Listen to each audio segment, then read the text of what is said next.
Next point is for increasing efficiency.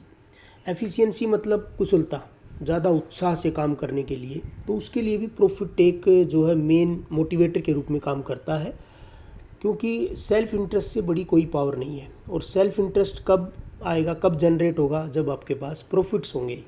और business से related जो भी पार्टीज़ हैं, बिजनेस से रिलेटेड जो भी पार्टीज़ हैं, चाहे वो आउटसाइडर हैं चाहे इनसाइडर हैं, वर्कर्स हैं, ओनर्स हैं, मैनेजमेंट के लोग हैं, जब उनको प्रॉफिट दिखेगा कि बिज़नेस के अंदर कंटिन्यू हमारे तो प्रॉफिट्स हो रहे हैं, अच्छे प्रॉफिट्स हम कमा रहे हैं, तो उसका क्या है, उससे ज़्यादा इंटरेस्ट बनेगा उनका बिजनेस के अंदर, एफिशिएंसी इंक्रीज़ होगी। हर रोज़ जो काम में और ज़्यादा मन से काम करेंगे।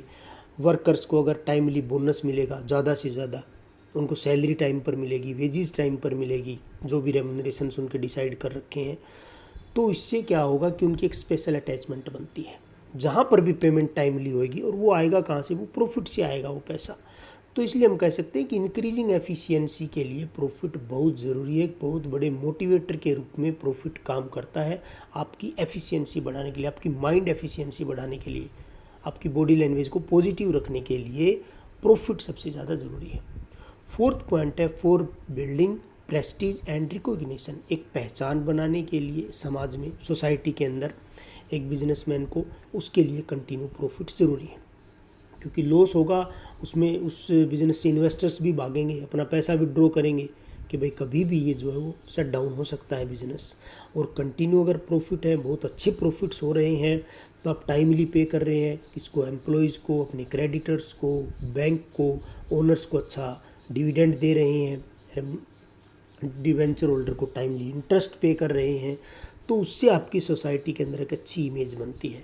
और अगर आपके कंटिन्यू प्रॉफिट है तो आप रैपिड ग्रोथ भी कर रहे हैं, जैसे हमने पीछे पढ़ा था। तो जो बिज़नेस कंटिन्यू प्रॉफिट कमा रहा है, रैपिड ग्रोथ कर रहा है, उसकी सीधी सी बात है एक प्रेस्टीज और रिकॉग्निशन बनेगी सोसाइटी के अंदर, कि कल इनकी एक ब्रांच थी, आज देखो 10 ब्रांच हो गई है। तो वो चीज़ें कहाँ से आती हैं, वो प्रॉफिट से आती हैं। तो आप एक गुडविल जनरेट करने में जो है वो आपको हेल्प मिलती है, कि आप अच्छे से जो है प्रॉफिट के को साथ लेके, क्योंकि लॉस में ये चीज़ें नहीं आ सकती।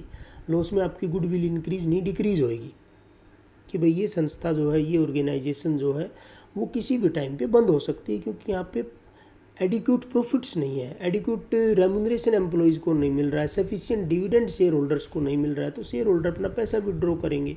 तो एक अच्छी गुडविल के लिए भी प्रॉफिट जो है बहुत नेसेसरी एलिमेंट है। उसके बाद फिफ्थ एंड लास्ट पॉइंट आता है फॉर अर्निंग मोर प्रॉफिट्स। ज़्यादा प्रॉफिट कमाने के लिए भी प्रॉफिट की ज़रूरत पड़ती है। क्यों? क्योंकि आपको ग्रोथ करनी है, तो उसके लिए क्या चाहिए, प्रॉफिट। और प्रॉफिट आएगा तो क्या होगा, आप फर्दर कैपिटल इंट्रोड्यूस कर सकते हैं, ज़्यादा कैपिटल इन्वेस्ट कर सकते हैं बाद में। और मनी जब अवेलेबल होती है बिज़नेस के पास, तो लार्ज स्केल पे बिज़नेस कर सकता है। जब आप लार्ज स्केल पे बिज़नेस करते हो तो आपको इकोनॉमिक बेनिफिट्स रिसीव होना शुरू हो जाते हैं। जैसे कि मान लो हम कुछ 100 यूनिट्स किसी प्रोडक्ट की तैयार करते हैं, तो वहाँ पे कॉस्ट आती है 20 रुपीज़ पर यूनिट। उसके बाद हमने उस 100 यूनिट को हम 500 तक ले गए, 1000 यूनिट्स तक ले गए, तो आपको जो हो एफिशिएंसी उसमें क्या होएगा, आपको बेनिफिट्स रिसीव। लार्ज स्केल पे जब हम बिज़नेस करते हैं तो आप रॉ मटेरियल लार्ज स्केल पे ख़रीदते हैं, वो आपको थोड़ा सा चीप रेट में मिल जाएगा, लेबर बड़ी मात्रा में होगी, टेक्नोलॉजी अच्छी ला सकते हैं क्योंकि बड़े लेवल पे बिज़नेस है। तो आपकी जो पर यूनिट जो कॉस्ट है वो 20 से घट के 15 तक भी आ सकती है, तो उसमें आपका मार्जिन भी बढ़ जाएगा, प्रॉफिट ज़्यादा होगा। तो ज़्यादा प्रॉफिट से क्या होगा, आप उसको कैपिटल के रूप में इन्वेस्ट कर सकते हैं। और मोर कैपिटल का मतलब है मोर इन्वेस्टमेंट का मतलब है मोर प्रॉफिट। तो इस तरह से ये एक सर्किल बन जाता है और ये चलता रहता है।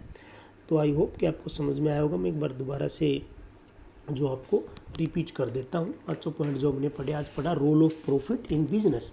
तो सबसे पहला हमने पढ़ा था लॉन्ग सर्वाइवल, कि लंबे टाइम तक अगर टिके रहना है मार्केट में तो प्रॉफिट जो है मस्ट है, ज़्यादा से ज़्यादा profit. Second one was for rapid growth, लगातार ग्रोथ करने के लिए, एक्सपेंशन के लिए, बिजनेस के एक्सपेंशन के लिए प्रॉफिट बहुत ज़रूरी है। और थर्ड था फॉर इंक्रीजिंग एफिशिएंसी, ओनर की एफिशिएंसी हो, चाहे वर्कर्स की एफिशिएंसी हो, चाहे आपके साथ जो भी पार्टी जुड़ी हो उनकी एफिशिएंसी हो। अगर आपके पास प्रॉफिट है तो सब आपसे जुड़ना भी चाहते हैं, लॉस के टाइम पे सब आपसे दूर भाग जाएंगे। For building Prestige and recognition, एक गुडविल बनाने के लिए सोसाइटी के अंदर, वर्क इन्वायरमेंट के अंदर, उसके लिए प्रॉफिट बहुत ज़रूरी है।